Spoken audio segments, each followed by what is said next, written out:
Welcome to Almost Agreeable. Almost Agreeable. With your hosts, Chris Nellison and Ed Harris. Hang around and listen to opinions on sports, movies, music, and whatever else pops in our head.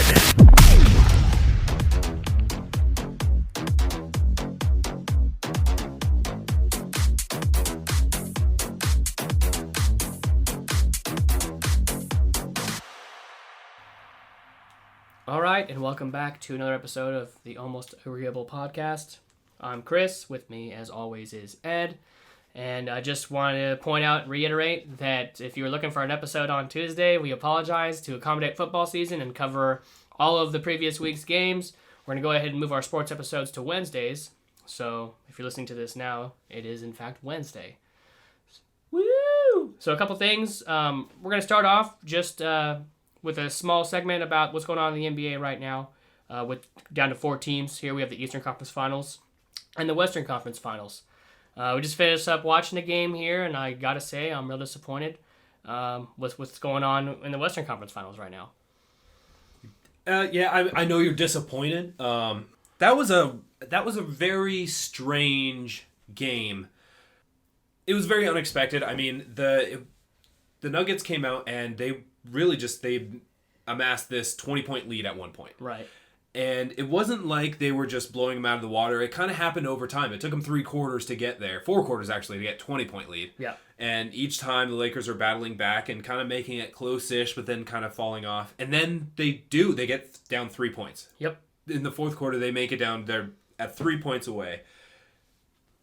On a crazy run. It was a wild run. I think the Denver had 6 turnovers in a row. 6 turnovers in a row, and it was like a 20-2 run. It was wild for the Lakers. So then it's like it looked like it's going to be one of those games where it's like, okay, this is like they're back in it. Like we're going to see another, I don't know, maybe not another game winner like we saw in game 2, but a comeback, dramatic ending finish. That's how it felt like it was going to be. Right. So I guess I want to say that I wasn't surprised with the way Denver came out tonight. You know, Malone's a good coach, so he made adjustments. They came out with such ferocity on the offensive side of the ball like I haven't seen in this series. And defensively, they had the Lakers confused in the first half, and even into the third quarter. The Lakers eventually changed their defense in the fourth, which got them back in the game, down from 20. It was a zone.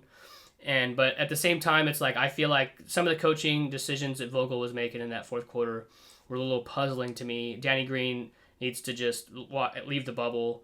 Kuzma shouldn't be playing down the stretch when he's played like he was today. Those are just my thoughts initially. Obviously, we're real fresh off the game. But like I said, hats off to Denver. They came out, they made adjustments, they played with a lot of energy. What did you see them, like, what were some of the key points that you saw them, like, why did they play so much differently today? So, I think the biggest thing for their offensively, Jokic was getting the ball in good positions immediately. Their offense was getting the ball to him, and he was making plays, and he was being more aggressive than he's been in Game 1 and Game 2. So you get him in the ball in the positions he's like, which is like the low post or the mid-range area on either wing, and he can work out of that. And if you double, he's one of the best passers in the league, very underrated. A lot of people don't talk about, that aspect of his game because he's such a beast on the offensive boards as well. So he can score, he can rebound, and then his passing, especially when you had a double team him, which you have to in the low post, he can make big plays. That was the difference I saw tonight, was that the Lakers just, I feel like coming off a high from Game 2 buzzer beater. For sure. Came in lackadaisically and were ready to put down the Nuggets to a 3-0 deficit, and they kind of thought they could cruise, which is not the case. Denver are the comeback kids. They've been doing this the whole playoffs. Yeah. I'm not surprised that they came out that way. What surprised me the most was the decisions some of the Lakers were making at the end, after they came back and were within 3, some of the decisions that were being made. And a lot of it has to do with, I'm sure, was when you come back from a deficit that big, you get tired, man. Yeah. Fatigue is a big factor. It showed. Yeah, the shot selection, the decisions they were making, they were second-guessing open shots.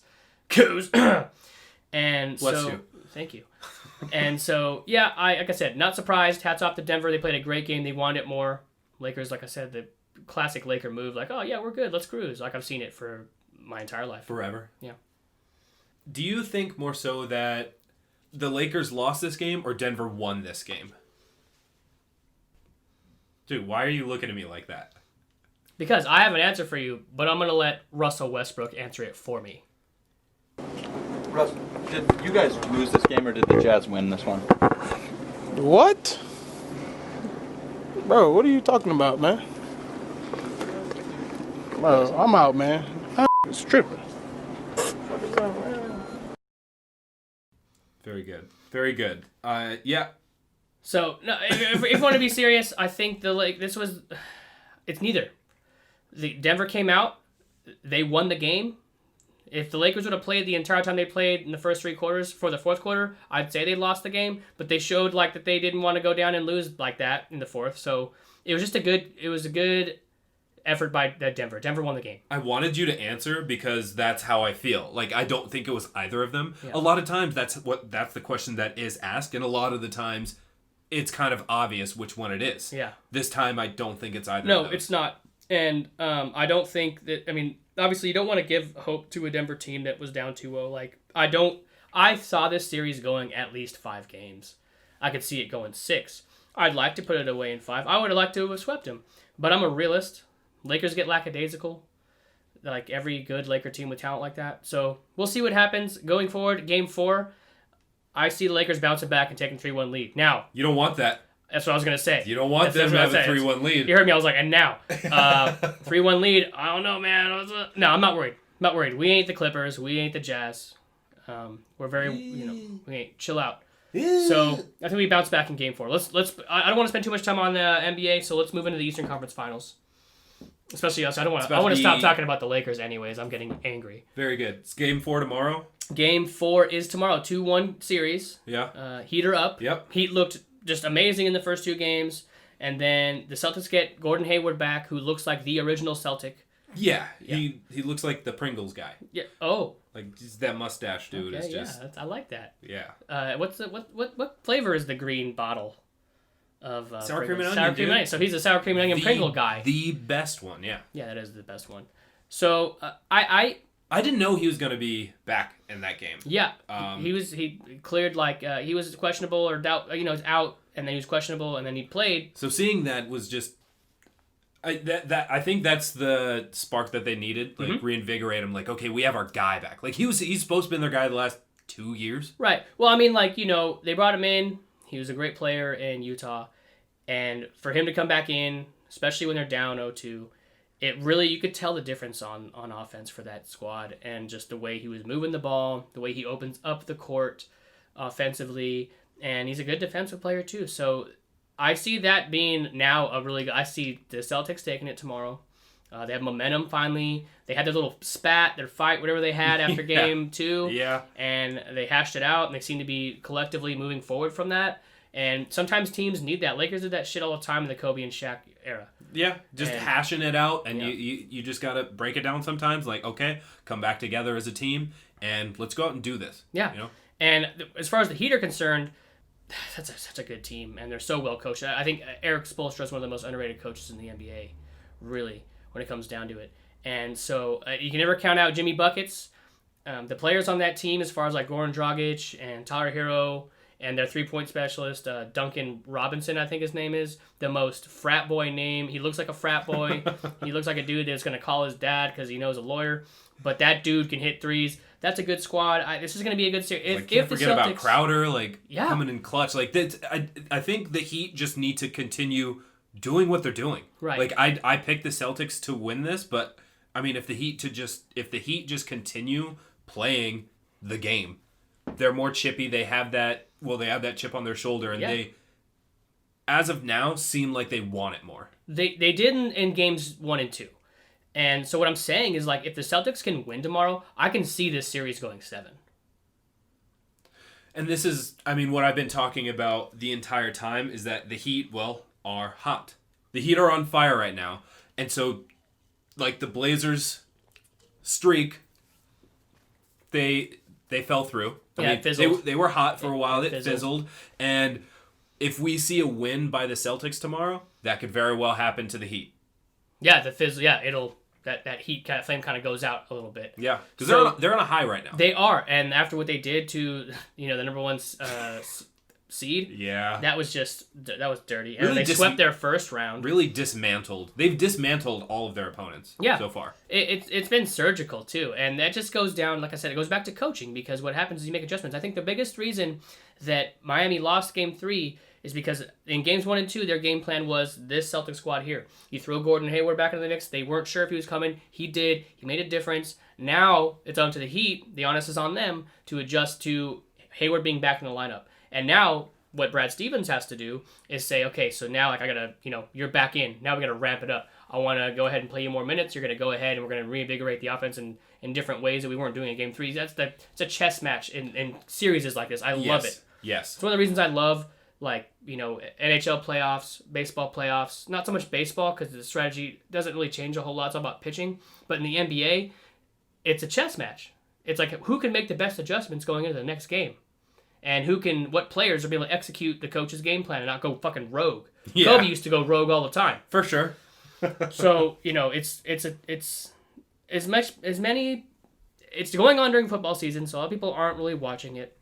I get it, but it's very exciting. To me, it's awesome because I had a really great 2 days of sports, and I'm going to go ahead and transition into football here because Sunday night we had the game winner from AD, which we haven't talked about, but because it's overshadowed now by this Game 3 loss.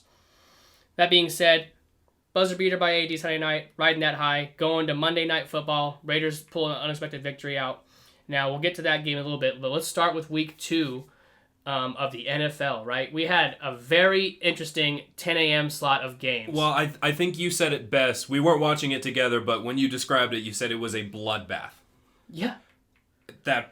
Oh yeah, we can start with injuries because that's kind of 10 a.m. games were absolutely brutal. Brutal. We had so many people go out, and the 49ers are a new team now. Yeah. They just pick up a different squad. Like, they just start over. Hit the reset button, and, okay, let's see how they do now. They're like, yeah, let's throw in, junior, JV. JV's in. Yep.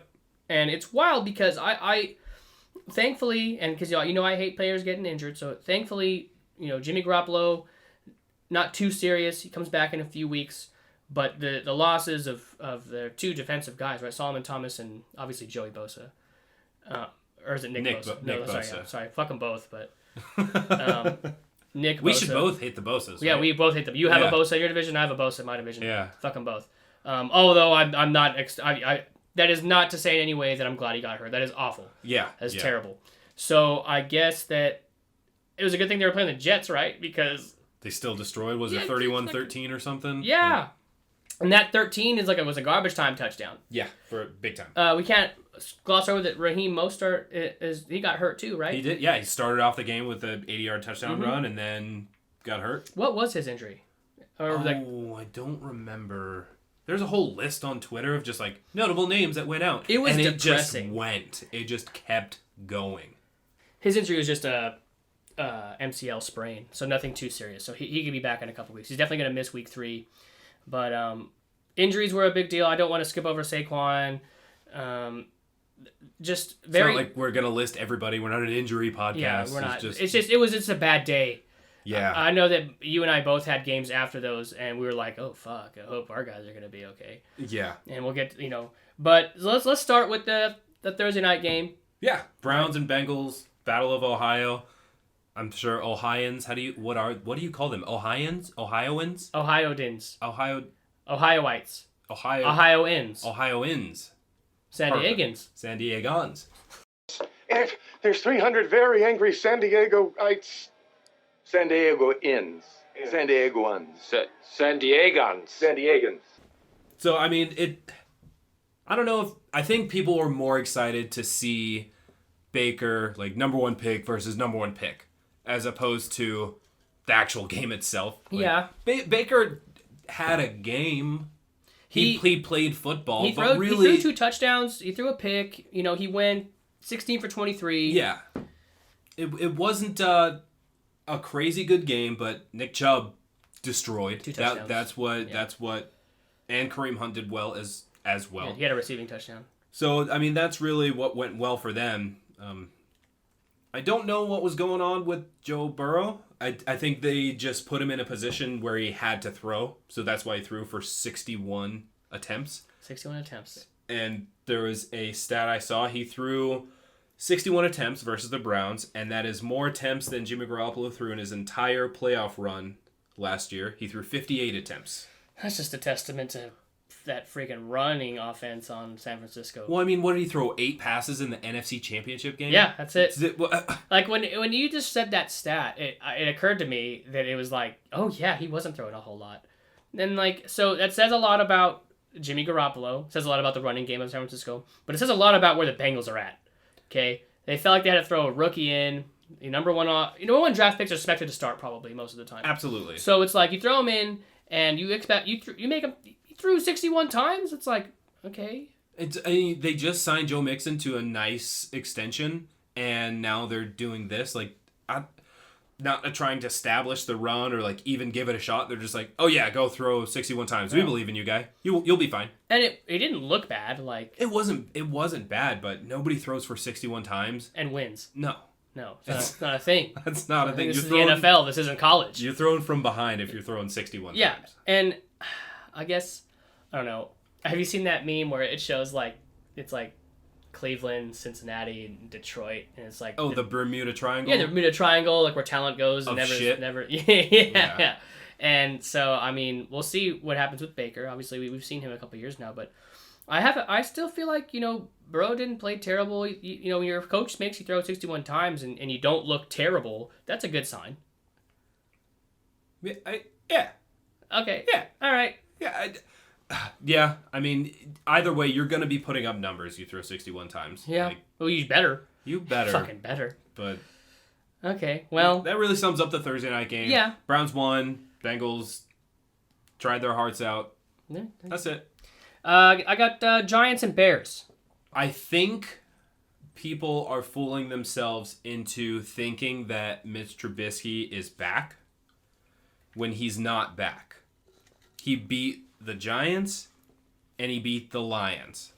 Yeah, no, he beat some shitty teams. He's not back. He's just 2-0. Yeah, they were up 17-0, Yeah. and then never scored again, and only won 17-13. Daniel Jones almost led a comeback drive on these guys. Yep. Without Saquon. So it's like, yeah, no, I'm with you. I'm with you on that. Mitch Trubisky is still not the guy. He's not back or anything. Although, I say that, but did you watch the game? I did watch it. Well, I was watching Red Zone. Yeah, that game I did have on, a decent amount. He was making some throws that looked pretty professional. He was probably making throws, but they don't look good. No. They don't look good. It's not like a spirally nice But that's ball. the thing they did.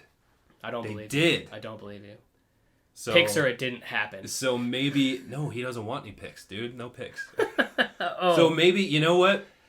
Thinking back on the game, maybe he's back. Maybe he's back. Hot take, Mitch Trubisky is back. 2-0. Right. Cool. This is as great as the hot take that someone was in here a couple weeks ago talking about Ben playing for 5 years. Those are both in the same tier for me. Mitch is not back. Ben ain't playing for 5 more years at the level that he's playing at right now or has played ever.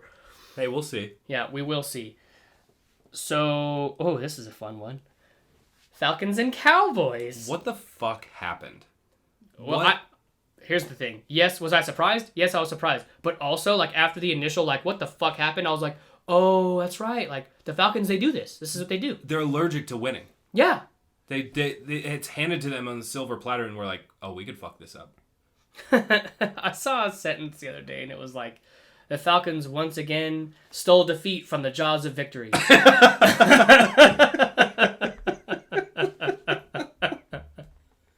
And I read that 5 or 6 times. I didn't get it at first because those words are usually flipped, and I was like, wait, that's genius. That's clever. I like that.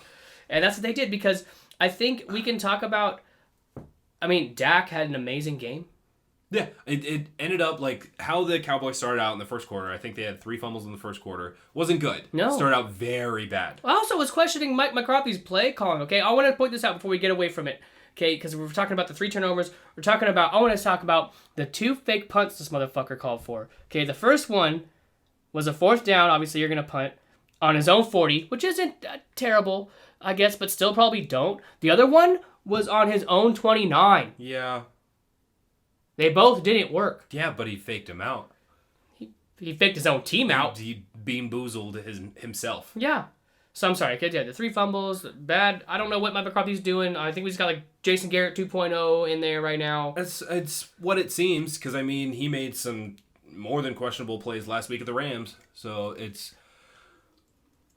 I don't know what it's a godsend for them to win that game. I mean, clearly, of course, but if the Cowboys go down 0-2 with this roster, with the talent they have there, like, what they just got a new head coach. Like, what's the move after that? Yeah, go 0-2 and where do you go from there? I don't know. That's I mean, because now there's 1-1 and everyone, all the Cowboy fans are like, yeah, boys, we them boys, this is our year, blah blah blah. I'm like, bruh, you really should be 0-2 right now. Like, please stop. They should be 0-2. Like, I'm not jumping on my Raider train right now saying, oh, we're the best. I'm still like, we got to go to New England next week. Like, that's where my head's at. Yeah. Anyways, but real quick, before we leave this game, I want to talk about the onside kick. That's the coolest thing I've ever seen in my life. Why did not any Falcon try to get the ball? They don't have to wait for the ball to travel 10 yards. Have you ever seen a kick like that? No, okay, yeah, you're right. The kick was great. That was super tight. I was like, you're trying to leave this kick before we should leave this kick. The reason I wanted to leave the kick is because as cool as a kick as it was, the Falcons could have jumped on it at any time. At any time, and then they were just like, no? It's like, yeah, they were confused. Maybe that was like, because the kick was so weird, they were like mesmerized. They were like, wow, is this going to go 10 yards? Dude, like, I want to see. That's what he did. He You used the word bamboozled already, but I'm going to use it again. He bamboozled them. He bamboozled them.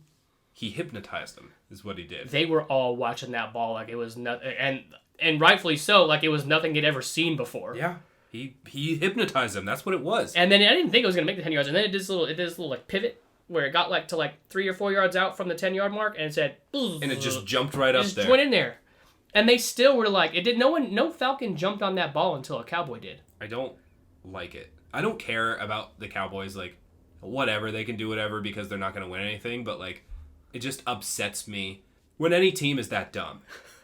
The Falcons. Yeah, when the Falcons are just it's not like, oh man, I want the Cowboys to lose. It's just like, how can you not be there mentally? Does anybody get fired over this? No.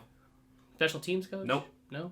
Nope. Nothing happens. Just redo the special teams, like cut them all. Nope. Bring in the practice squad. Nothing happens. It's just like, the Falcons.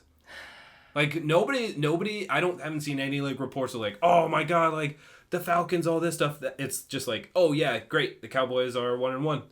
That's it. Okay, let's. Great game, a great comeback. I really, because I was on red zone most of the day because the Cowboys in the second half just kept scoring. So let's jump into.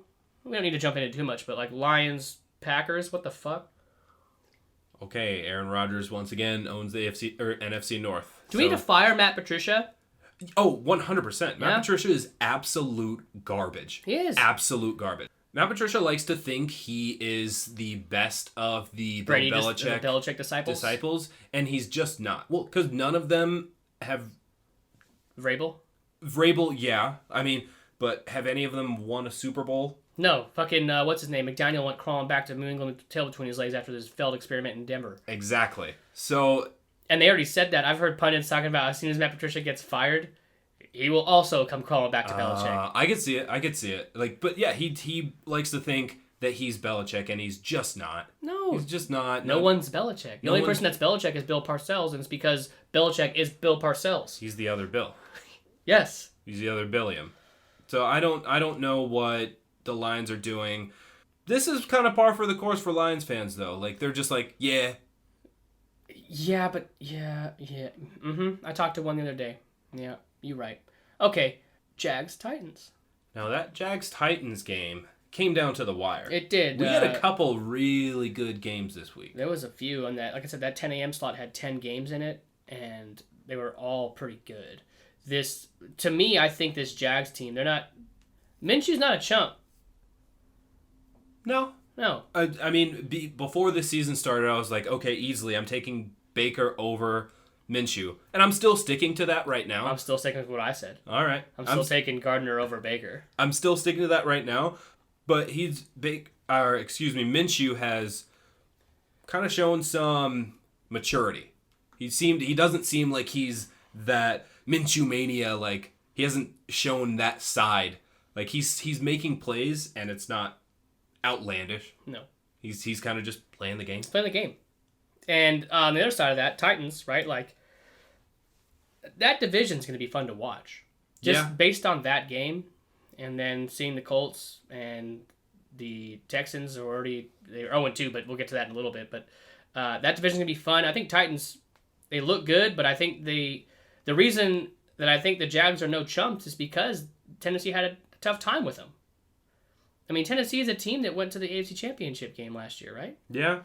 That's a good team. Well coached. Mike Vrabel, players coach, great players. Tannehill looking good still. Maybe it wasn't a fluke last season. So that was a great game. I'm still invested in Minshew. Anything else you want to say about that game? Nothing more I really want to say about that game. It was just a good game. It was a good game. It really was a good game. It's showing the AFC South like that it's going to be competitive. Okay. Bills, Dolphins. Bills, Dolphins. Well, a lot of the game we couldn't see because the broadcast was not making it out. I don't know what was happening. It was lightning. It was they had a delay. Well, not even just that. They had a delay for lightning, but we couldn't get the feed because of lightning. And then they had to, I think it was third quarter, they delayed even longer because of more lightning. So it was it was kind of a nice transition because you still had the 10 a.m. games. Like, that was the last 10 a.m. game finishing. Yep. And then you're moving into that. The 125. Yeah, into that slot. So it was a nice window to see that game.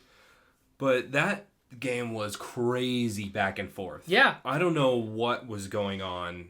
It was very confusing. It's confusing to me because I feel like the Bills should have easily won that game.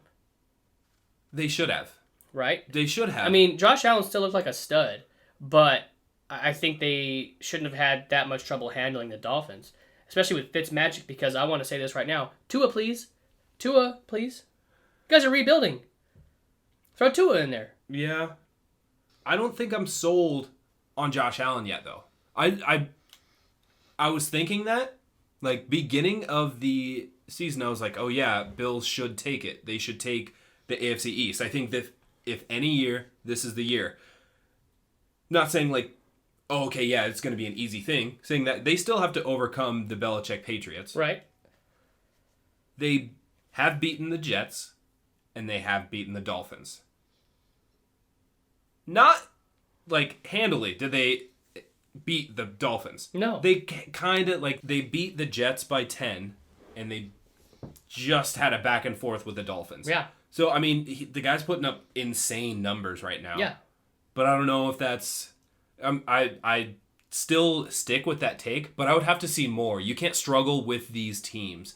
But then again, it's also division games. It's division games. Who knows what happens? It's week 2. And but the biggest thing for them, 2-0 in the division. 2-0 in the division. That's huge. That is huge.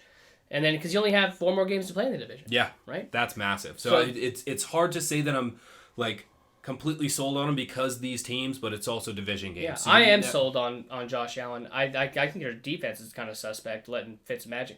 There's nothing about Fitzpatrick is that you don't know what the fuck you're going to get week to week, dude. Yeah, you can't count him out. He's a wizard. Yeah. And / demon. They actually got the beard versus the stash on Thursday night this week.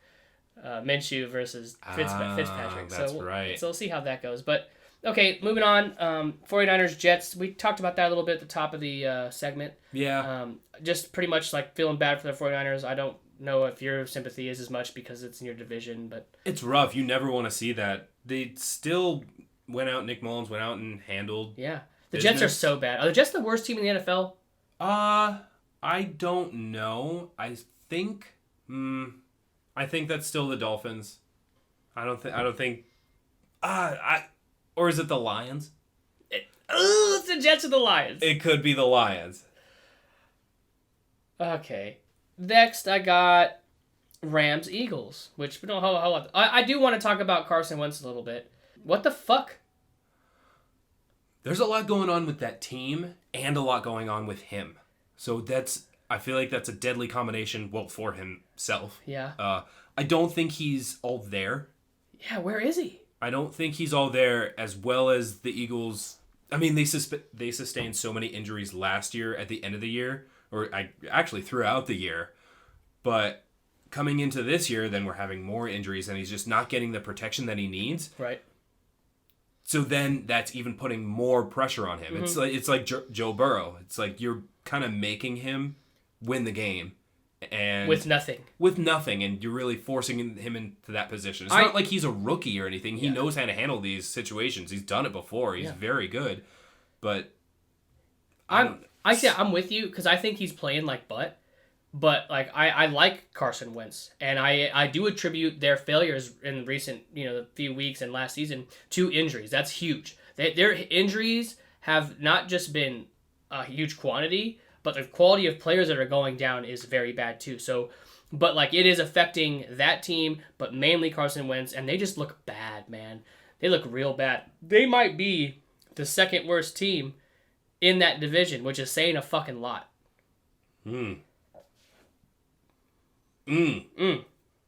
It's they're definitely gonna have to put some pieces back together. Not hit the reset button, but just kind of hit the reset button on like their mindset. Just like, okay, we're down 0-2, whatever. Let's go out there. Their next game is against the Bengals, so that could be a bounce back. It's a winnable game. They're both 0-2, so that could be a bounce back game. We'll see. Somebody's gonna get a win. Good. I kind of hope it's the Eagles. I like I said, I like Carson Wentz. I really do like Carson Wentz. Okay. Broncos Steelers. If there were ever a game that you would not think would be close, it would be this game.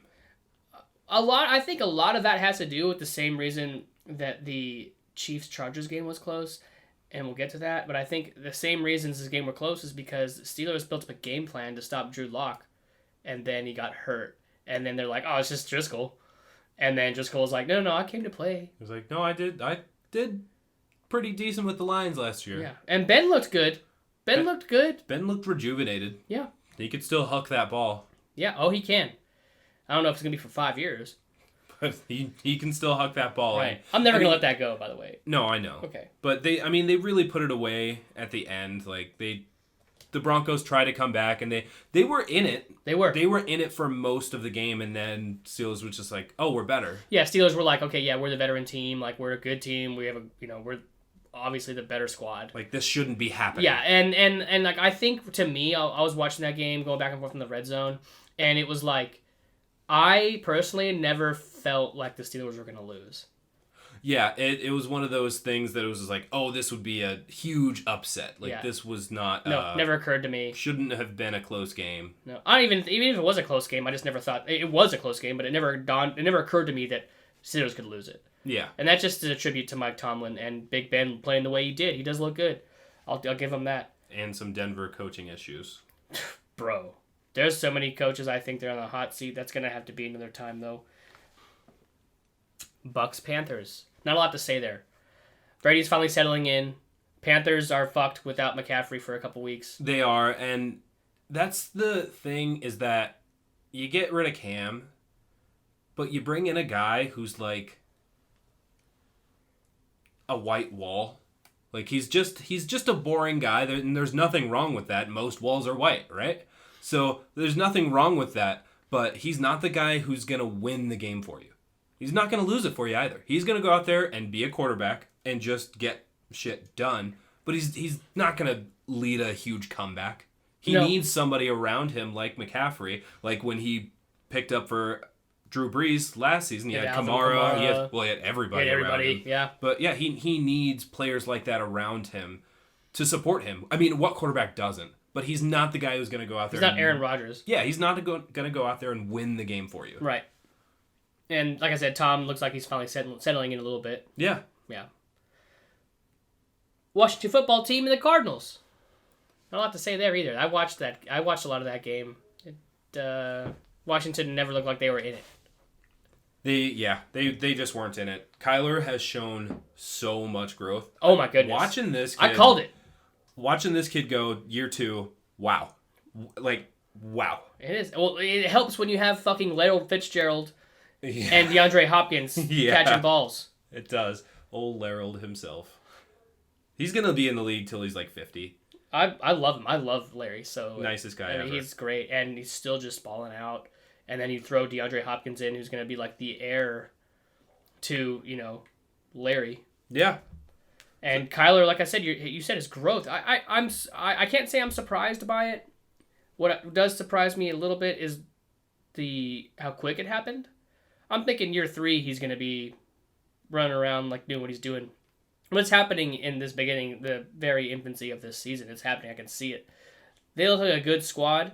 They look like they are better than, I mean, not better than anyone in your division, but they can compete in the division. Well, I mean, they beat San Francisco at full strength. Mm-hmm. So it's I mean, and Kenyon Drake is probably the underrated running back of that division. Because that guy's good. That's somebody you can rely on. That's a number 1 back. Okay, we have 4 games to talk about, and then a hot route. And 2 of these games I really want to get into. So, Chiefs-Chargers, I think, real quick, I can say off the top, is that how I mentioned with the Steeler-Bronco game, is that Kansas City had planned for Tyrod Taylor. And then something weird happens. I don't know what the fuck happened. He hurt his chest, whatever. You throw in rookie Justin Herbert. And he comes in, and it looks like he's, like, going throw for throw with Pat Mahomes. The guy is poised, like, to win. Like, he looked like a veteran. He did. And I can account for the Kansas City defense, like, letting him do that because their game plan was tailored differently. But once you make adjustments, he still kept doing it. I can't account for what the fuck was going on with Pat Mahomes in that game.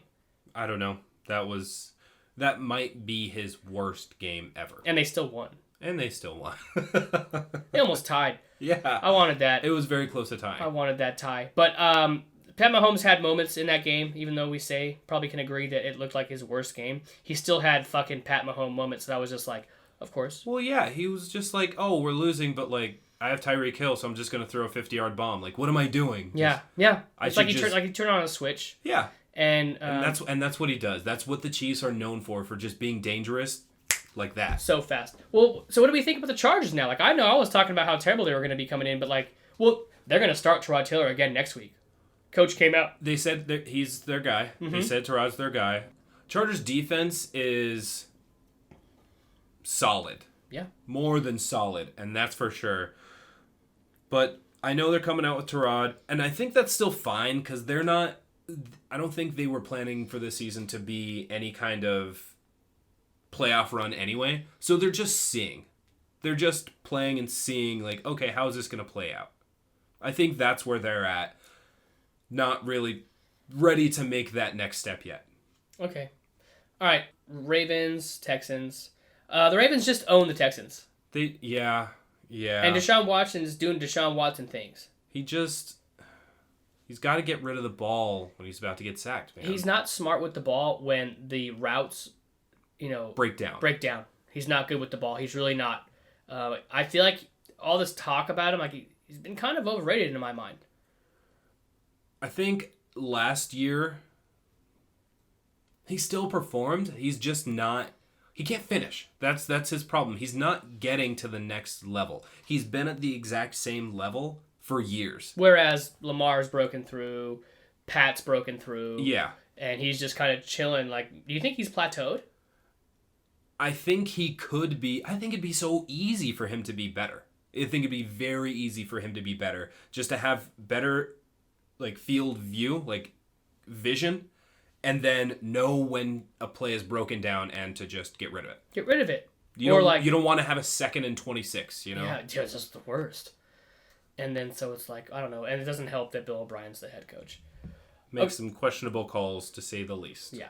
Okay, Pat Seahawks. What a game. What a game for Russell Wilson. What a game for Sunday Night Football. Every game since Russell Wilson has joined the Seahawks, every game against the Pats is iconic. Like, he was the first rookie to beat Belichick in New England. He was the first rookie to do that. Yeah. So that happened, and then the Super Bowl happened. Mm-hmm. Ouch. And then I think it was they had a game next year, and that's when Earl Thomas punctured Gronk's lung. Yes. He just obliterated nailed the guy. Yeah. And then we have this game. Like, so all 4 of those games. Classics. Instant classics. Yeah. Couldn't believe it. Not the first pass, but the first drive of the game, ball goes right off of Greg Olson's hands, turns into a pick 6 for Russell Wilson. Right. Yikes. So that was a nightmare. And then they spend the next half battling back, and eventually he throws some bombs like he does, and Russ starts cooking. Russ was cooking. Hashtag let Russ cook. He was cooking. 5 touchdowns, 5 different receivers. Just in awe of the guy. So underrated. So underappreciated. Disrespected is the word I would use. Still. This is year 9. Yeah, I've always been so high on him, and I don't understand how people don't fucking see this. I don't know. What do you think about that call, Cam, on that fourth, or what is it, like a last play of the game was a fourth down? On the 1 yard line. Yeah, what is that? Well, let's go back, because that's the last play of the game, but we're talking about all these amazing throws Russell Wilson's doing, how the game went. Let's talk about Cam. Let's talk about how unexpected his performance has been these last 2 games. I think what's most unexpected is his throwing. Yeah. The guy has had pinpoint accuracy. And that wasn't a huge part of his game. That was never his thing in Carolina. No.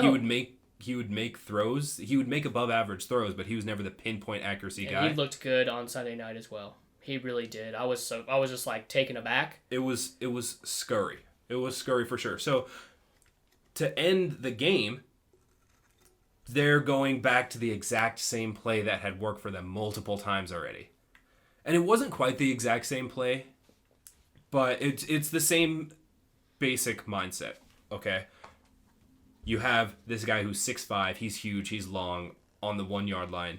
He should make it every time. He really should make it every time. Our defense is not what it used to be. It's not the Legion of Boom. It's not. It's absolutely not. So that's his bad.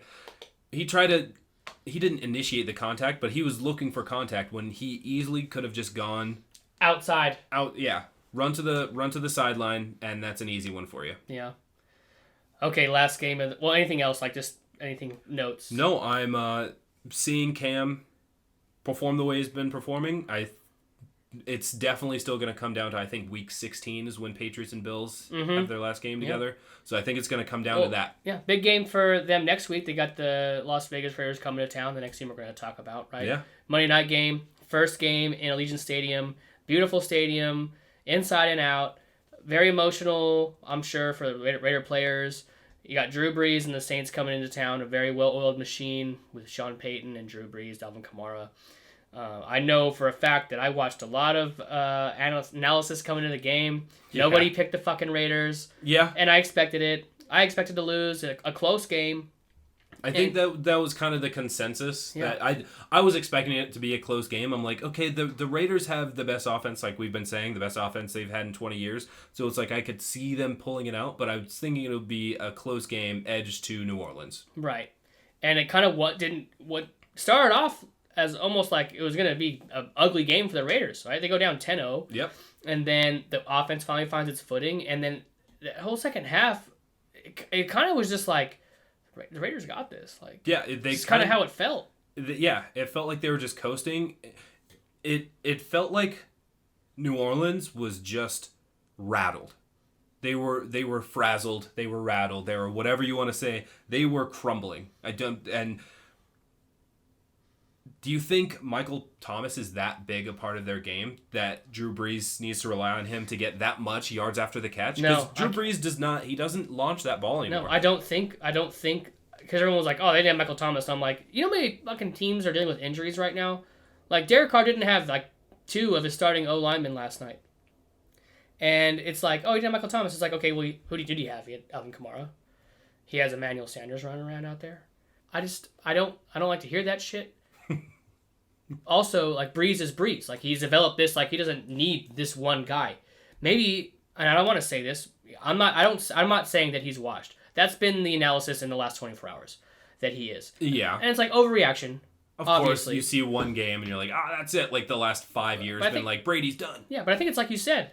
They got rattled. Like, they went up 10-0, and then the Raiders offense finally started, like, got their shit together. And then they were like, oh, fuck. And then Brees threw a pick, and that rattled him. Yeah.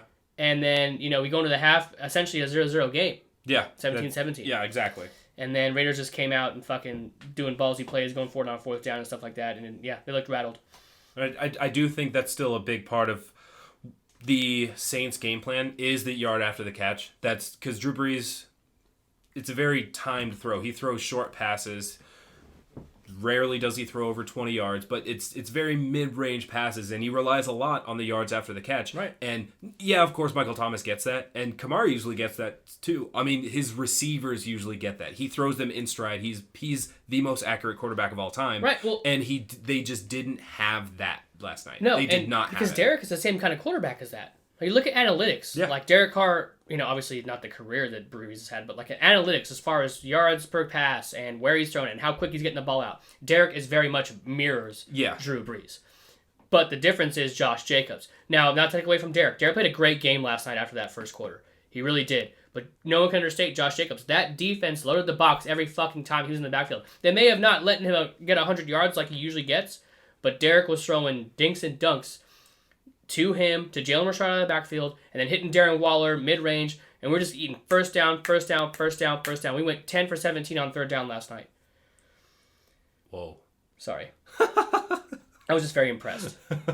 I know, and we're running out of time, and I would love to talk about this a lot more, but anything else, any final thoughts on that game or any of the games we talked about? So we have... Who's leading that division then? Are the Saints and the Bucks tied for... Well, the Saints are leading that division, but they're both 1-1. Both 1-1. Carolina's 0-2. Yeah. And the Falcons are 0-2. They are 0-2, yeah. And the Raiders, AFC West is looking, 2-0. Raiders and Chiefs on top. Yeah. And then I think the Broncos are 1-1. Because they beat... The Broncos beat somebody. They beat the fucking Bengals. Oh, yeah, that's right. And the Chargers are... The Chargers are 1-1. So not a bad division at all, but definitely some classic games that we saw. It was nice to see. I mean, it's like the first week, it was like, oh yeah, football's back. I don't know if anything was like crazy exciting in that first week, but this one we had so much happen. We had a lot. And I'm just so glad football's back. I had such a great time watching Red Zone. Had a great time watching the Sunday night game and the Monday night game. Obviously, I'm a Raider fan, so everyone knows that. That was a very exciting game. I don't think I sat down for any of it. In the first quarter when we were down 10-0, I was walking around the house like I was John Gruden, just hands on hips, Chucky face, just angry. Perfect. It was great. Okay, so as much as I like to keep going, I think it's time for our favorite segment. Hot route. Hot route. Perfect. All right, so we started off this episode with basketball. Yeah. So I know it'd probably be more, you would get a different result if you were asking me. But I'm asking you, what would be the most exciting matchup in the finals? The most exciting, just from a basketball fan standpoint, just from a viewer standpoint. I've got to answer this in two parts because obviously I'd love to see Lakers-Celtics. But I think the most exciting would be Lakers-Heat. Obviously, I'm going to say Lakers every time. Well, yeah. Lakers-Heat, for sure. Like, Jimmy Buckets, finally taking a team to the finals. All the players on that team that have stepped up through this whole run, to see the Heat conclude this run to get to the finals, and to see those matchups. I mean, I honestly don't think that anyone on the Heat or the Celtics have anyone that could defend Anthony Davis. But the Heat is a gritty team. And I would see that going 6 games at least. Like this is a great matchup for Miami, but also a great matchup for the Lakers as well. That's an exciting final, and LeBron facing his old coach. Yeah. There's a lot going on in that. Yeah, it's a lot of drama, a lot of good players, a lot of talent. I would think that'd be the most exciting. All right, so for number 2, moving over to football, we had a lot of moves go on in the football offseason. Yeah. And a lot of things I forgot. Like, we're watching games and I'm just like, oh yeah, I forgot. Because these moves happened back in, April. Yeah. So it's just like, oh, snap. So much has happened since then. It's just kind of forget about these things. So if you could narrow it down, who do you think is the biggest winner? Like, team-wise, player-wise, who do you think was the biggest winner in these offseason trades? The Patriots. Whoa, the Patriots. Mm-hmm. Straight up. You give Bill Belichick, who's already, Bill Belichick. You get out an aging Brady, who's not mobile, who's losing his arm strength, even though he's in Tampa Bay with all weapons. We'll see how that plays out. But you give Cam, a motivated chip on the shoulder Cam, to Bill Belichick, and we saw what he did Sunday night against perennial Super Bowl, team. He looks good. I feel like that's a dangerous combination. And that was under the radar too. Like, everyone knew it was happening, but like when it happened, it was like, oh fuck, that happened. Yeah. Everyone was like, no one was like, oh, that's not gonna work. Everyone was like, I think this is bad. Like this is not good. Like we'll see. Like Bill Belichick. These are the kind of quarterbacks that have given him trouble.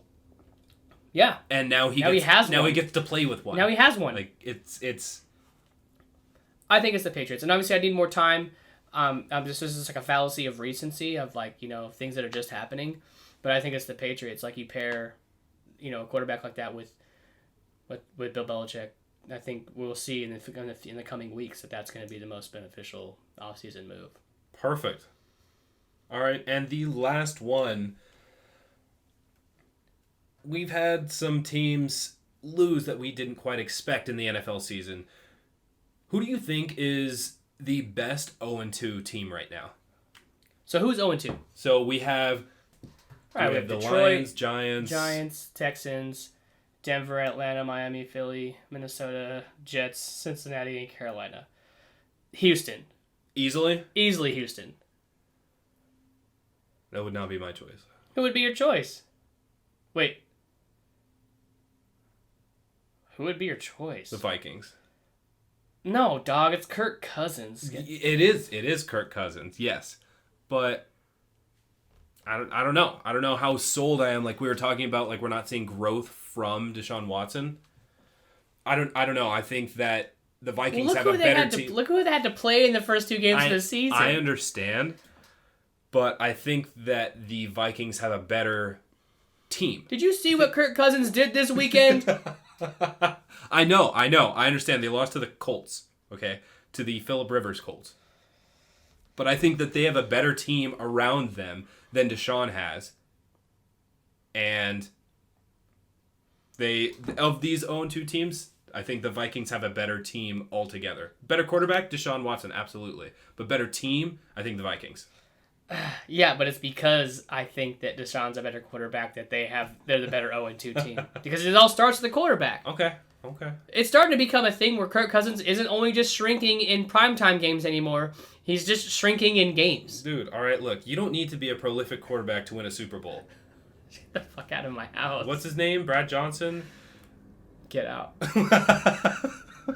You know how he got that Super Bowl? We ain't going to finish that sentence. Okay, that's it. It's Houston. We can argue. I'd love to argue, but we really do have to wrap this up. What a great week 2 in the NFL. Really looking forward to week 3. Some exciting matchups.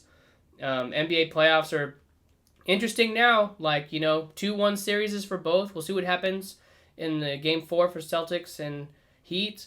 We'll see how the Lakers respond to a loss in their game 3. And, we'll be back with more sports for you next week. Come on in on Friday for our entertainment episode. This has been another episode of Almost Agreeable. I'm Ed. Thanks for stopping by. Thank you for listening to another episode of Almost Agreeable. You can catch all new episodes on Tuesdays and Thursdays. If you enjoyed the podcast, please like, rate, and subscribe. And don't forget to follow us on Facebook, Instagram, and Twitter at Almost Agreeable.